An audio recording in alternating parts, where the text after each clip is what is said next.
Hello bros, I'm Michael Zero, BroFive production, and next part the Sakura MMO to Sakura right here. With a bright smile, Maddie pulls Azeline into a sudden, unexpected embrace. Ah! Azeline's eyes widen, she blinks in alarm, her cheeks slowly turning pink. What are you doing? Think nothing of it. This is a standard Aspian greeting. It's perfectly normal. I've never heard about anything like this before. But if you say it's normal, I suppose there's nothing wrong with it.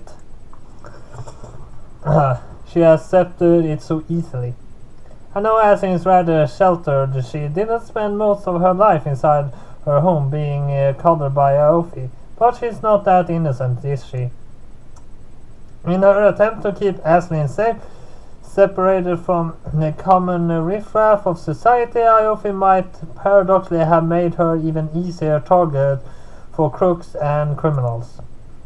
No, there's nothing normal about this. There isn't? Of course not. Hugs aren't something that should be given out for free. They are reserved for people you really, truly like. It's not an L, that's an I. Truly like. No, truly I. Well, that's a misspell. Then there's no problem. I really truly like Aslan. But you hardly knew her. I must admit, that does seem rather fast. What can I say? I'm weak when it comes to cute girls. But you never tried to hug any of us. You girls are all beautiful in your own way, but you're not my types. I prefer elegant ladies like Adeline here. Are you saying Violet isn't elegant? She's plenty elegant with her long white hair. But she's the leader of your little group, isn't she? That's right, there's nobody more qualified to lead us than, Violet. Well, I'm not a fan of girls who take control. I'm kind of pushing myself, you see, and there'll be a bit of a clash. You don't need to explain yourself. I can see that already. I can see it only too well, in fact. No, I think Matt is rather good looking. I never once considered trying to add her to my harem. After a while, I'm sure she started to grate on me. She doesn't seem like the type who enjoys taking orders from others. So she like Aslin, does she? Good for her. I wonder if the two of them might be able to become friends in the future or even something more. From what I've gathered, Aslin lead quite a lonely life. It might be nice if she could make a companion or two in the city. Aslin, on the other hand, is totally in my strike zone. Is a strike zone? It means you suit my preference down to the T. Is that so? I suppose being wanted like this is kind of nice. What an honest girl. You really are adorable. I can see why Aofi wants to keep you all to herself. She probably wants to protect her from people like you. Hey, I resent that. My intentions are pure. Anyway, Maddie draws back from Aslin and offers her a smile. It's funny, isn't it? The two people can live in the same city almost all their lives, but never once meet one another. It isn't that strange. Aofi has been rather protective of me since my parents died, so she doesn't let me leave the house very often. Well, it is a nice big house you got, isn't it? I don't know if I want to brave the outdoors if I lived somewhere like that. Say though, this is just something I heard on the grapevine, but is it true that your family fallen on hard times lately? Whatever do you mean by that? Aslin doesn't respond in the aftermath. But the bear's glow that runs her cheeks pink is more than enough confirmation for Maddie. Yes, that's what I thought. That's why you're going to marry the Siren boy, isn't it? Financial security? Marrying for money isn't as pretty as marriage for love, of course. There aren't many fairy tales about that, but it's practical. There's no shame in it. I'd be devastated if I had a lovely family home like yours, my lady, and it was taken off me because of debts my forefathers had racked up. Just think about all those lovely paintings and the rugs and the furniture. I bet they fetch a pretty penny, and there are sentimental value as well. Who told you all that? Ha! It's not in my nature to rat out my informants. It's a secret. I have a lot of them. Sometimes I think I know more about the goings on in Linton than the gods themselves. Whoa, what an amazing person. I didn't know somebody so powerful lived in Linton. Ha! You're a cute little face, so earnest, my lady. I beg your pardon. You should take everything I say too seriously. I was just joking. Hilaria clears her throat. Now that you've become acquainted with Lady Aslin, there's one question we would like to ask you. Oh yes, of course. Of course. Where are my manners? You said it was urgent, didn't you? Yes, it's urgent. Very. That's about the missing necklace. You want to know if I heard any rumors about the whereabouts, If you could, I would be much obliged. Well, I don't usually give out information like this for free, but you girls have helped out an awful lot over the last month. You completed a lot of quests, and I should thank you for that in some way. Plus, I got to confirm a few interesting rumors I heard about Lady Aslin, that then knowledge is worth its weight in gold. You're not going to spread those stories to the whole city, are you? Oh, don't worry about that. I'm not that indiscriminate. I just like knowing secrets. I don't always want to share them. Phew. Aslin exhales in relief. Iofi tells me you're a busybody, but you might not be a bad person after all. I think Aslin might be a bit too trusting myself. I would trust Maddie with any of my secrets, and I have a wealth of them. Aslin is an innocent is rather refreshing though. I like the cool sea breeze. It's enough to make Maddie laugh. Is that what Iofi says about me? Oh yes, she says all kinds of things, and more beside. She thinks you can't be trusted, and you're like a vulture. And you would be able to keep a secret even if you were the only person left alive in Asfa. Aslin recites all these insults, each more pointed than the last, without any ill will or ire. Maddie recoils a little from the unexpected barrage, smiling sheepishly. Haha, ouch. Well, old Iofi might have a point, but I remain loyal to you, Lady Aslin. I always liked you. It's hard not to like a girl with such a tragic past, and now I see you're just as pretty as the stories say, and ladylike to boot. I really do hope that you find your missing necklace, and that's why I'm going to tell you everything I know about it.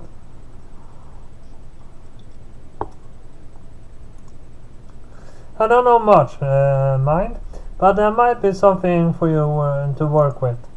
Maddie's voice drops to a whisper once more. My sources told me that on the night your necklace was stolen, a dramatic pause, somebody saw a shadow figure running into a nearby forest. The forest? That's right. Rumor has it a group of thieves have set up a camp deep in the woods. If those thieves really did steal your necklace, then I'm sure it'd be in there somewhere. Aslin frowns, her brow furrows. I haven't been in the forest in a long time. Not since my parents. She bites her lip. Asylum? I rest a hand on her shoulder. You're not scared, are you? I don't want to be scared, but I can't help it. I know it happened a long time ago, and I'm sure I'm being silly, but what if we are attacked by wolves again? It isn't safe to be going deep into the woods. That's why Iofi always tells me. I think she's right, too. It is too dangerous if you venture too far into the forest. You don't need to come with us if you don't want to. We can retrieve the necklace on your behalf. That is our job after all. I'm sure Maddie wouldn't mind if you waited in the guild with her. Of course not. I'd be happy to spend more time with you, in fact. You would? Yup, I've heard a lot about your true heresy, but I never had a chance to actually speak to you in person. I'd like to learn more about you, from your own lips instead of other people. I'm not very interesting, though. I'll be the judge of that. I can brew you a cup of tea and we can have a nice chat. Would you like that? I would like that. I think talking to somebody other than Iofi sounds nice, but I can't wait in this guild war safe while the rest of you are looking for my necklace. I told you I was going to help, and I'm going to help until the very end. Does that mean... That's right, I'm going to conquer my fears. I'm going to go into the forest with you. That's not a good idea. But despite the words of advice from Maddie gives us, this is so boring. We've been wandering around for hours and we still haven't seen anybody. Fiona hides in defeat and leans against the trunk of a nearby sycamore tree, her arms folded. In fact, I haven't even seen any human footprints. There ain't a shred of proof that any people have passed this way in the last few days, let alone thieves.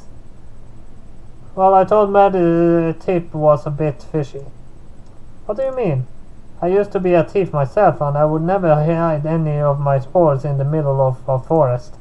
Forests don't exactly have much protection. There's nothing stopping anybody else from waltzing into your hideout and taking your stuff, especially if there's nobody there to guard it. I see what you mean. That doesn't make sense, but Maddie said there was a band of thieves, did she not? If they were all working together, they could keep an area like this well guarded. Moreover, I heard there are wild animals and monsters this far into the forest that would be enough to deterrent to keep normal people away. Those are good points, but I'm still not buying it. If a whole group of thieves stole the necklace, they make such a ruckus that they were slipping into Ashley's home, they would have woken Iofi up for sure. Perhaps one of the thieves entered the Shastian home to do the job then. Yeah, could be. But if you can't steal a precious family heirloom like that on your own, why do you want to work with a bunch of other people? If it were me, I had taken the necklace for myself and bolted. Well, you are hardly the most honorable of people. Maybe not, but when you've been living on the streets for a while, you got to look after number one to survive. Most people don't become thieves for the thrill of it. They do it because they have no other choice. Well, that's true enough. My family too were in rather dire straits. I almost considered turning to a life of crime to look after them. I didn't see any other way I could have taken care of all my brothers and sisters. It's truly thanks to my lady. Neil glances at Ashlyn. I mean, Violet, why I didn't succumb to such a wicked lifestyle? You get what I'm saying? It's rare for thieves to work together. The thief mentally is every man for himself. Make a good case. As you're the expert on this field, I'd like to ask you an opinion. What do you think the thieves are? Me, I haven't a clue. If it was one who stole the necklace, I had sold it to the black market as soon as I got my hands on it. Keeping an expensive, easily identifiable piece of jewelry like that on you is just asking for trouble. If any knights happen to find holding onto something like that, then Fiona draws one finger against her neck. Yes, you're right about that too. I was prepared to apprehend your sister over a loaf of bread. 2 years imprisonment seemed like a fitting punishment. Fitting punishment, my ass. If she'd been caught not with a loaf of bread but with the precious jewels, she almost certainly would have received the death sentence. Well, ain't that nice to know? Theon spits on the ground and Larry frowns. Don't be angry with me. I was merely carrying out the law. Punishing criminals like your sister was my duty. And now you're working together with a thief, taking advice from her to boot. Funny how things work out, isn't it? The irony is not lost on me, but you aren't an ex-thief now, surely. I may no longer be a knight in Motier, but if I catch you taking things that don't belong to you again, Fion, I don't have any mercy. Ah, scary stuff. Fion rolls her eyes. You can take your hands off the hilt of your sword. I ain't your enemy now. Ah! Ella glares at her sword. Perhaps she didn't realize where her fingers had strayed because her face turns pale pink. You're right, I apologize. I didn't mean to put my hands on my sword. It must be a reflex. I wasn't truly trying to threaten you. I just wanted to give you a warning. Yeah, well, I heard you loud and clear. That's a great way to thank a girl for giving you advice, you know. Only just the three of us have our differences, but we need to work together if we want to solve this case. I appreciate whatever advice you can give us, Fion. Same here. Well, good.